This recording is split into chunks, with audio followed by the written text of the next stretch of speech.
Before installing a new door gasket on your refrigerator or freezer, follow these steps to ensure an airtight seal. If you install a new gasket without following these steps, it will most likely not seal properly.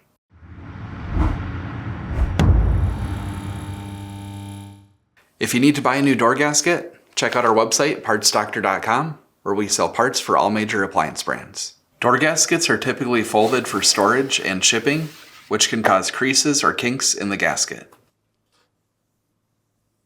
These creases or kinks can cause the new gasket to not seal properly.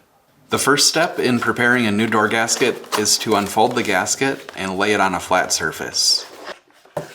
The edge that creates the seal between the frame and the door should be facing down. If any areas of the gasket do not stay in place on their own, carefully tape the gasket down or place lightweight objects on the areas that will not stay in place. Make sure not to squish the gasket while doing this. Leave for 1 to 2 days to allow it to restore to its intended shape. Use a blow dryer on a low heat setting to warm up any areas of the gasket that are still creased, while gently massaging to remove any remaining creases.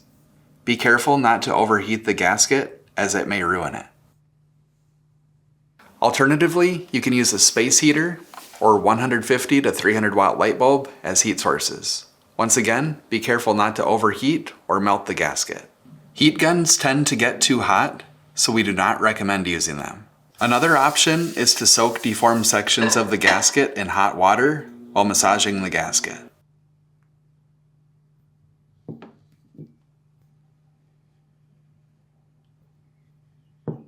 Now that the gasket has been prepared, remove the old gasket and install the new one.